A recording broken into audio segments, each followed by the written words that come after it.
All right, so in section 10.2, we're going to do calculus. So we've already seen how we've define parametric curves, basically with two equations, and now we're going to show how to do calculus with them. And what we mean by that is to do all the typical things that we've done in calculus. The slope of a tangent line, and write equations of tangent lines, find area under curve, find the, take part of the curve and rotate it around an axis of surface area or volume of one of those solids of rotation. So those kinds of things. All right. So we will start with the kinds of things that we started with when we did calculus on anything else, and that is to find into a curve. We'll just do this with a parametric curve. Write the equations of the tangent line. Okay, so we know that the slope of the tangent line of a curve is given by a derivative. What we need to face now is, well, how do we find a derivative when we're using parametric equations? So f and g are differentiable functions, and f and g are the functions that we're using equations to define our x and y coordinates for our point. Okay, and then also that is a differentiable function of x. Okay, so the differentiable. Well, if we look at the chain rule, since y is a we can apply the chain rule where we would take the derivative of y. The inside here is in terms of t, so we would multiply that by dx dt. So that would be the derivative, just of dy dt. But what we're really interested in is dy dx. So if we solve this for dy dx by dividing both sides of the equation by dx dt, then we will get this expression.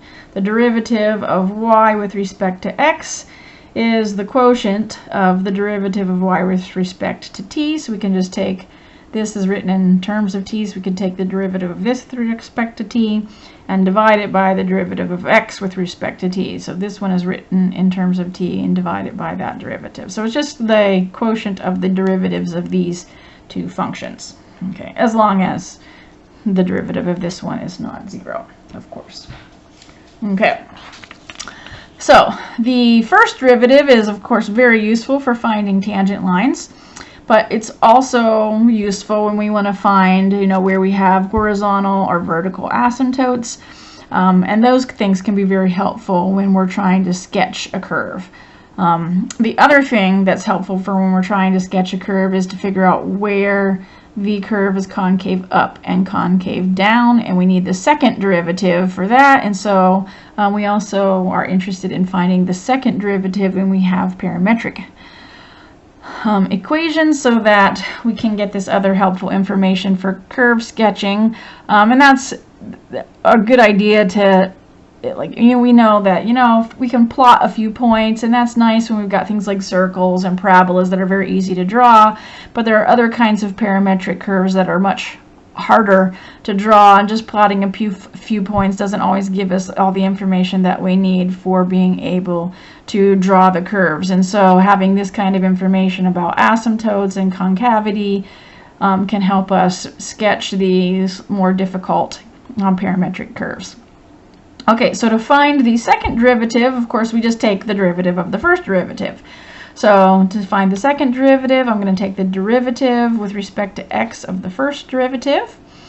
Okay, and so we will get this equation. It's the derivative with respect to t of the first derivative over the derivative of x with respect to t. Now this might not be super intuitive, but if you kind of treat these as fractions, you can see that this is indeed true. So these denominators would kind of cancel if these were fractions. Okay, and then if I simplify this right here, we'd have to basically go multiply everything by 1 sorry, my marker is drying out here. 1 over dx and 1 over dx. Okay, and so those would cancel, and we would just get d squared y dx squared when we multiplied that out. All right, and so you can see, you know, even though it's not super intuitive, if you kind of sort of, that's the nice thing about this Leibniz notation, is you can kind of treat them like fractions to verify that the equations that you're using are actually true. They're not exactly, you know, fractions, but you can use them like fractions to verify the formulas that we have. Okay, and so let's look at some examples of how we can apply those to specific problems. All right, so let's say we've got a curve that is defined by parametric equations. So x is t squared and y is t cubed minus t. There's several things we want to do. We want to show, first of all, that that curve has two tangents at the point 3, 0 and what their equations are.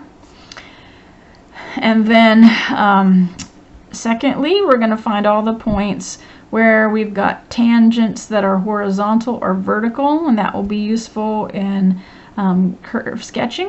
And we're also going to determine where the curve is concave up or down, also useful for curve sketching, and then we'll put all that information together and sketch the curve. Okay, so let's start by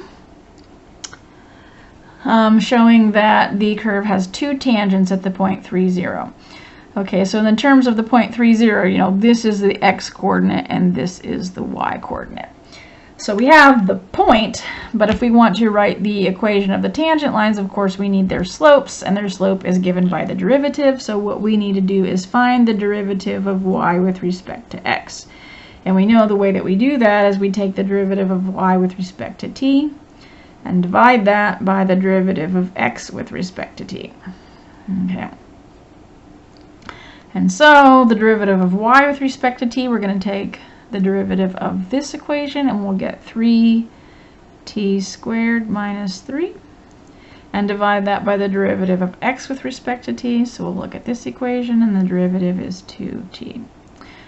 All right, so there is our derivative, and that's, of course, the derivative of x with respect to y, or the derivative of y with respect to x, but is written in terms of t. So if I actually want to find the slope at the point 3, 0, well, I know what x is and I know what y is, but this is in terms of t. So I need to figure out what t is associated with that.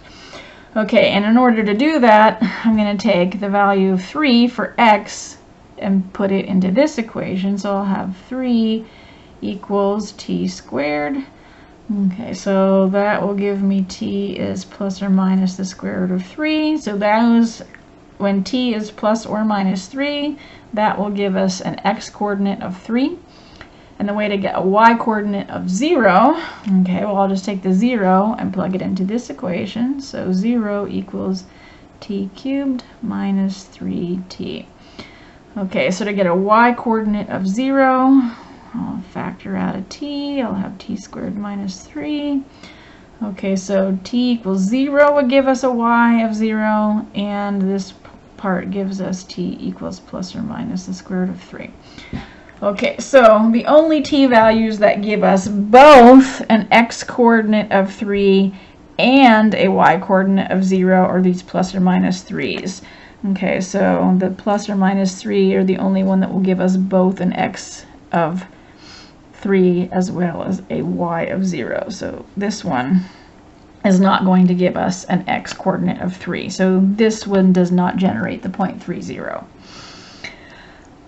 Okay, so now that we know the t values that are associated with the point 3, 0, we should be able to just plug those into our derivative formula to find the derivative value at those two different t values, which will be the slopes of the tangent lines. Okay, so the first one is when we have t equals positive square root of 3. So our derivative there will be 3 times the square root of 3 squared minus 3 over 2 times the square root of 3. So this square root of 3 square root is 3, so we've got 9 minus 3 is 6 over 2 square root of 3. That cancels. If I multiply by square root of 3 over square root of 3, that cancels, and I just get the square root of 3. Okay, so this will be the slope of the tangent line when we have t being positive square root of 3, and then when t is negative square root of 3, our slope will be 3, and we've got a negative square root of 3 squared, and then 2 times negative square root of 3. So these are very similar. So this, when I square negative square root of 3, it's still positive 3, so I'm going to get 9 minus 3 is 6 again. The only difference is I've got a negative 2 square root of 3 in the denominator, and so this is going to simplify to negative square root of 3. Okay, so when t is positive square root of 3, I'll have the point 3, 0, and the slope of the tangent line will be square root of 3. Let's write that equation. So I have y minus 0, or just y, equals the slope square root of 3 times x minus, and then 3. So that will be the tangent when t is positive square root of 3, and when t is negative square root of 3, I'll have this equation y minus 0, or just y, equals the slope of negative square root of 3 times x minus, and still that same point 3. So those will be the equations of the two tangents at the point 3, 0. Okay, so let's hang on to that one. And now, in the second part, we want to find where we have horizontal and vertical tangents. So let's do the horizontal ones first.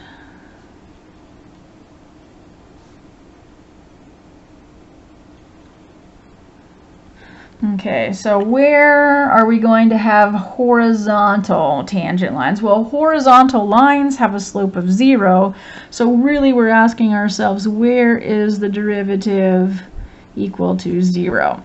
Okay, well, the derivative equation is, we know, 3t squared minus 3 over 2t. Okay, now t can't be 0. That would give us an undefined value. So we just need to look at where the numerator is 0. So really we want to know, where is 3t squared minus 3 equal to 0. Okay, and so if we solve this, we get 3t squared equals 3. Divide both sides by 3. Okay, so this is just going to give us plus or minus 1 as the values of t that will give us a 0. Alright, so the points associated with t being 1 and t being negative 1 are, let's see, well, we have our equation that x equals t squared. So x is 1 squared, which is 1. And then y is t cubed minus 3t, so that's 1 cubed minus 3 times 1. So we have 1 minus 3, which is negative 2. So this gives us the point 1, negative 2. We'll have a horizontal tangent there. And then we have an x value of negative 1 squared, which is 1. And the y value of negative 1 cubed minus 3 times negative 1. Negative 1 cubed is negative 1. Negative 1 plus 3 is positive 2. So this one gives us 1, 2. So these are the 2 points where we will have a horizontal tangents.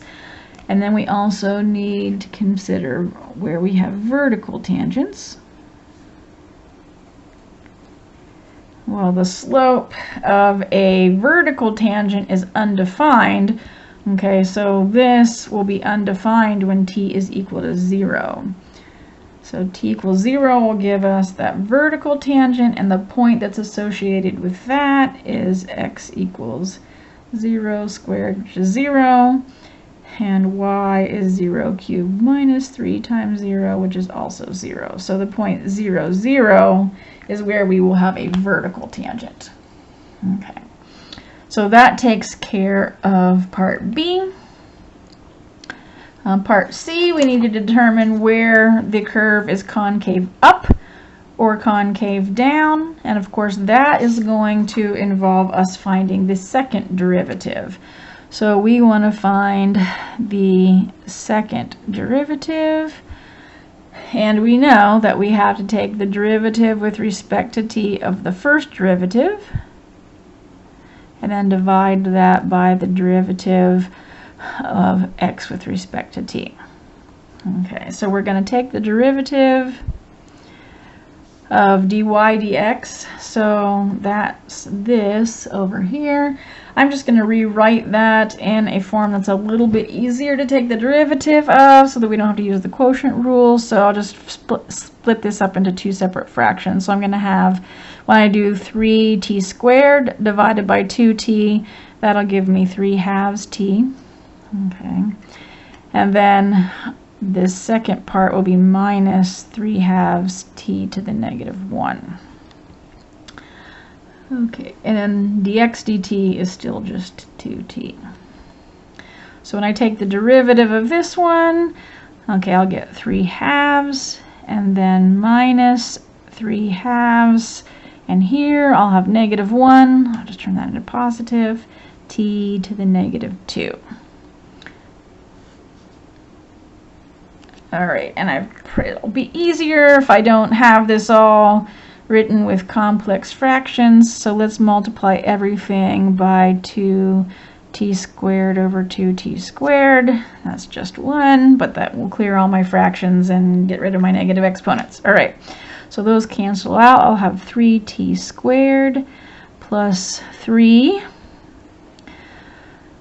and then here I'll have 4t cubed. Alright, so that is the value of our second derivative. And then we need to figure out where that is concave up and concave down. So essentially we're needing to figure out where it's positive and where it's negative. So where it's larger than 0 and where it's smaller than 0. And so in order to look at that, we need to see, well, where could it be equal to 0, or like the critical values. So the critical values are where this is either 0 or undefined. There's no place where it can be 0 because the numerator can never be 0. Okay, but it can be undefined when t is 0. So this is undefined at t equals 0, and so we need to look at when t is greater than 0 and when t is less than 0. Okay, and so when t is, well, one thing to notice, I guess, first is that the numerator here is always positive, right? T squared, okay, and you know we can't have it equal to 0, so it can't ever be 0. But so this is always a positive number, so we have a positive number plus 3 is always a positive number. So the numerator is always positive, right? It's the denominator that's going to be the deciding factor of whether this thing, the value of this, is going to be a positive or a negative number. So when we put a positive number in here, we just get a positive value. When we cube a positive, we get a positive. This will be positive, and so this is going to be concave up. Okay, and when we put in a negative value, okay, a negative number cubed is negative, so this will be negative.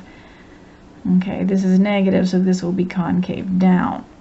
So what we see here is that for values that are greater, of t values that are greater than 0 will give us concave up, and t values that are less than 0 will give us a concave down.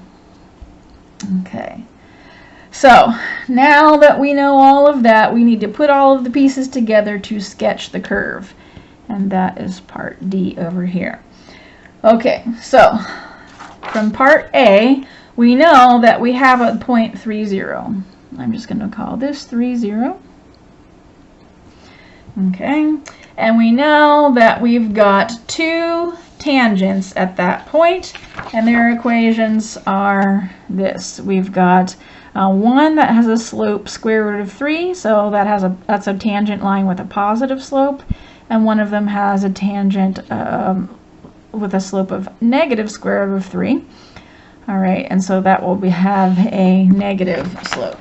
So when I'm thinking a square root of 3 is about 1.7. Okay, so let's say that's about 2, so it rises about that much. So let's say, yeah, it's about, that's the tangent line, that's the positive one, and then the negative one will look about like this. So maybe that's about what our tangent lines will look like. Okay. We know that the point here is this will be at negative square root of 3 and at positive square root of 3 is when we reach that point, right? Because we knew that that happened for positive square root of 3 and negative square root of 3. That's the t-value that generated the two t-values that generated that point. Okay, from part B, we know that we have horizontal tangents at the points 1. Okay, so let's say this is 1, negative 2.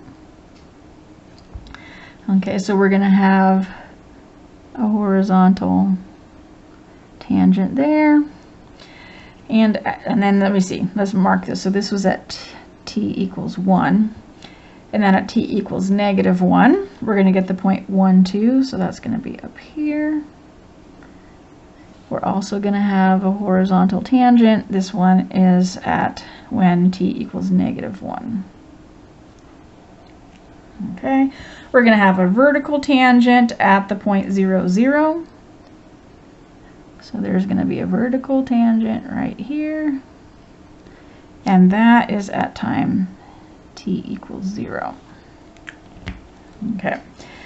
And then finally, if we come over here, where we know that when t is, well, let's do less than 0. Let's go from smaller values. So it's going to be concave down for all the t values that are less than 0. So here we've got a negative number, and here we've got a negative number.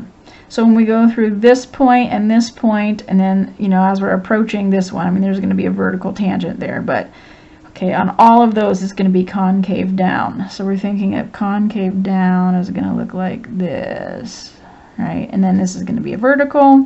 This is a tangent line, so this is going to kind of come this way. Okay, and so negative, this is smaller, and this is getting bigger and going towards 0, so it's moving this direction. Okay, and then when we get greater than 0, it's concave up. Okay, so this t value is greater than 0. This one's even larger, so it's going to be concave up. It's tangent there, it's tangent there, going through this point, it's tangent there, so it's coming this way. Okay, and it's moving in that direction because it's getting the t value is getting larger and larger. So when we sketch the curve, that's what it's going to look like. We've got this concave down portion, this concave up portion, and the appropriate tangent lines that we've drawn in there. Okay, let's look at another tangent line problem. Okay, so this time we're going to look at the cycloid. So x equals r times theta minus sine theta, y equals r times 1 minus cosine theta, and we want to find the tangent to the cycloid at the point where theta is pi over 3. In addition, we want to find the points where the tangent is horizontal and when it's vertical.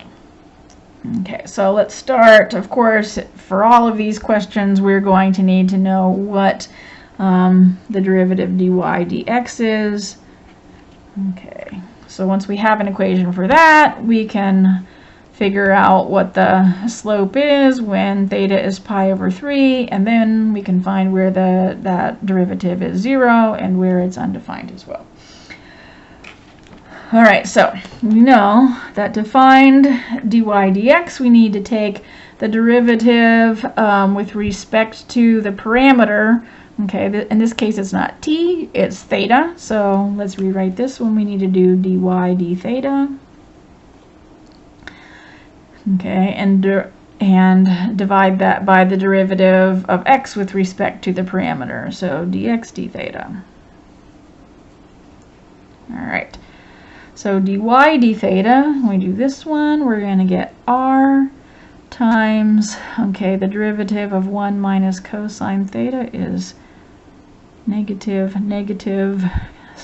sine or positive sine theta. And then we need to do the derivative of x with respect to theta. So that will be r times, and then 1 minus cosine of theta for that derivative. The r's cancel out, and so we're left with just sine theta over 1 minus cosine theta for our derivative. Okay. And so we now want to find out what the equation of the tangent line is at the point where theta is pi over 3. So when theta is pi over 3, okay, let's plug that in and we'll see that the slope dy dx is going to be the sine of pi over 3 over 1 minus the cosine of pi over 3. Okay, let's see. The sine of pi over 3 is square root of 3 over 2. And the cosine of pi over 3 is a half. So we take square root of 3 over 2 and divide that by a half. We'll just get square root of 3 for the slope. Okay, so that gives us the slope. We also need the point that's associated with pi over 3, and we'll just plug that into our equations for x and y to find the point. So x is going to be whatever r is times theta, which in this case is pi over 3, minus the sine of pi over 3. Okay, and so that will let's just rewrite that as r times pi over 3 minus square root of 3 over 2. We'll just leave it in that form. And then our y value will be r times 1 minus the cosine of pi over 3, or r times 1 minus a half, which is just r over, we can write it r over 2, half r, however you want to write it. Okay, so the x coordinate is r times pi over 3 minus 3 pi, or square root of 3 over 2, and the y coordinate is r over 2. So if I want to write the equation of the tangent line, let's see if I can get this in here. I need y minus y1, which is r over 2, equals the slope, which is square root of 3, times x minus x1, which is r times pi over 3 minus the square root of 3 over 2. All right. That's a little bit complicated. All right, let's go ahead and distribute that square root of 3 through this. Maybe this can make it a little bit easier to write in a simplified form. So this is going to be square root of 3x, then minus square root of 3r. I'm just going to leave this in parentheses. Okay, and then let's go ahead and write this in standard form. Probably that's the easiest thing to look at. So if I subtract y from both sides and move the y over here and then add this term to both sides, that's probably going to be the nicest way to write this. So I'll have square root of 3x minus y, and then I'll have this square root of 3r times pi over 3 minus square root of 3 over 2, and then minus the r over 2 when I simplify that. Okay, and so probably I can simplify this side a little bit. I'm running out of room, so let me come up here. So I've got this square root of 3x minus y equals, and let me go ahead and distribute that square root of 3 through here. I'll leave the r on the outs. Well, let's go ahead and distribute the whole thing through so we just can see how we can simplify this. So I'll have square root of 3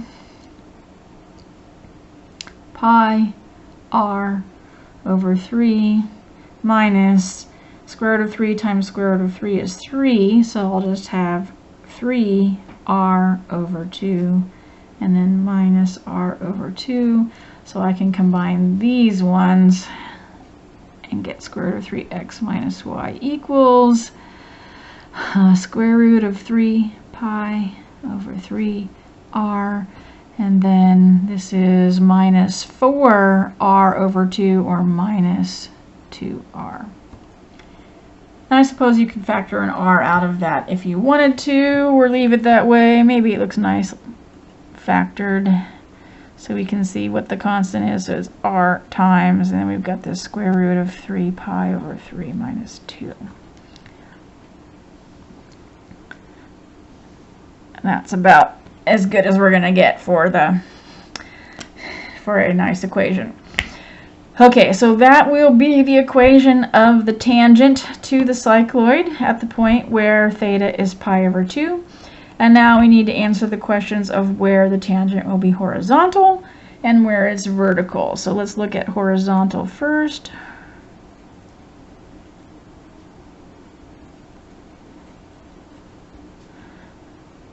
Okay, so we know horizontal is when the slope is 0. So we need to look at where this sine theta over 1 minus cosine theta. All right, so let's see. We know that the numerator is 0, so the sine of 0, or the sine of theta, equals 0 when we've got theta being 0, and then at pi, and then at 2 pi, and then at 3 pi, right? It just keeps going on and on.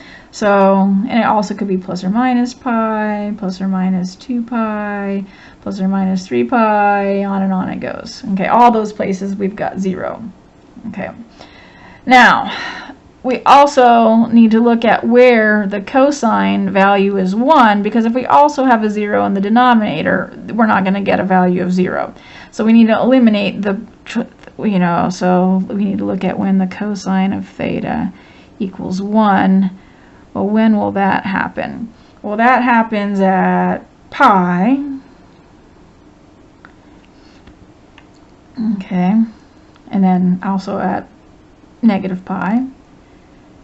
And then it'll also, so, and then, when it gets to 2 pi, it's positive, and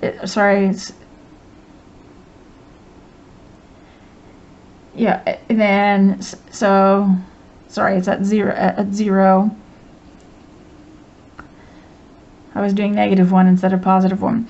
Okay, and then at 2 pi is when it gets back to 1. And then at 4 pi, and then at 6 pi, okay, on and on and on.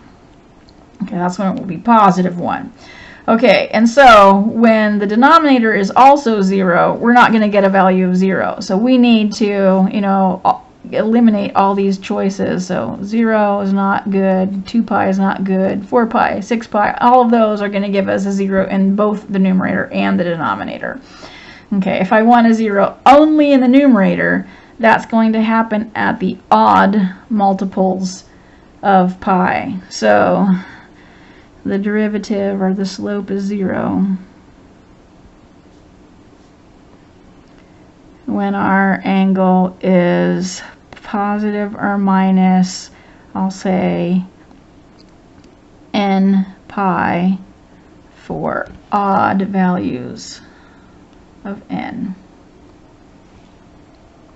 Okay, so only odd values of n, the 1, the 3, the 5, those are the ones that are going to give it. All right, so that's where we've got horizontal tangent lines, and then we need to figure out when we've got, oh, I guess they said at what points. So now we know what the theta value is, but we need to find out what the points are. Okay, so let's see what points this will generate.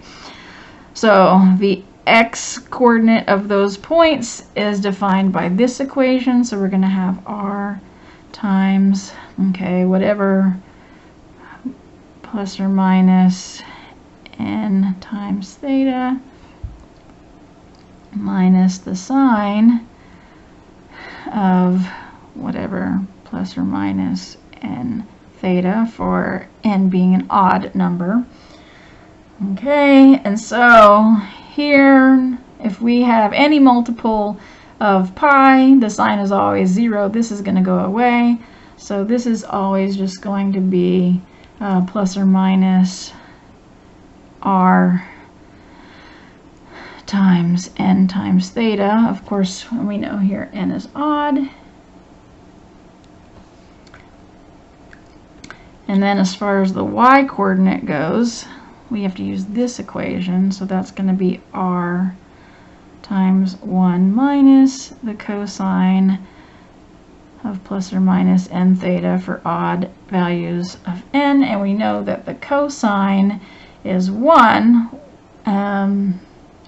For odd values, it's -1. For even values, it was +1. For odd values, it's -1. So this is going to give us r times 1 minus -1, okay, or 2r.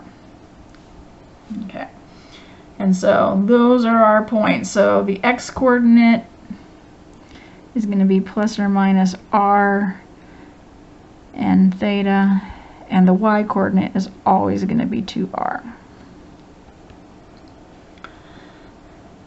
Okay, and then when we look at our vertical tangents,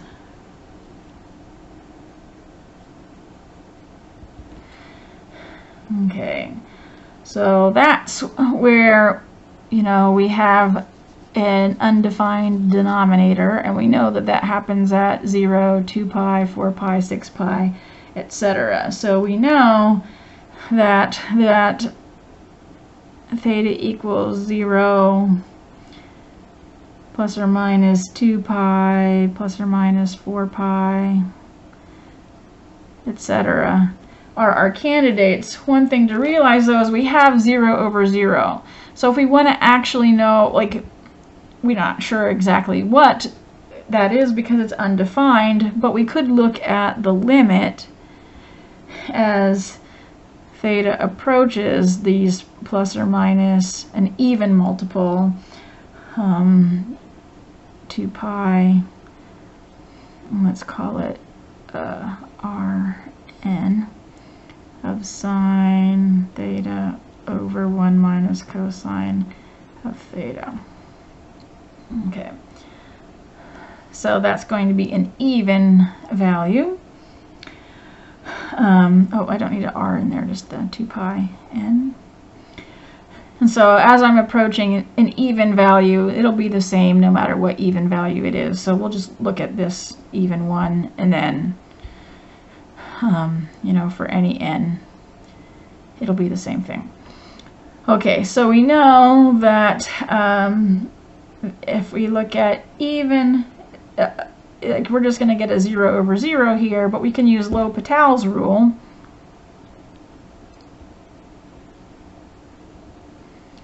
And we know that this will be the same thing as if we took the derivative. So this will be the same as the limit as we approach plus or minus 2 pi n, okay, of the derivative of the numerator over the derivative of the denominator. The derivative of the numerator is going to be cosine of theta, and the derivative of the denominator is going to be sine of theta. Okay, and so if we look at this, depending on whether we have even or odd numbers for our multiples, we're going to get either a positive or negative 1. And then this will always be 0. So indeed, we're going to get either a positive or negative infinity. So we do indeed are going to get vertical tangents there, because the limit as we approach these values does give us plus or minus infinity.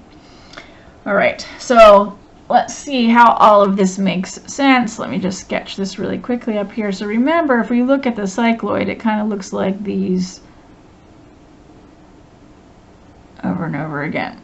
Okay, so from this, if we're following a point P on a circle as it rolls along, it starts here, and the next time it touches the surface along which it's rolling, that's going to, so it has to go through its whole entire circumference. So this point right here is at 2 pi r.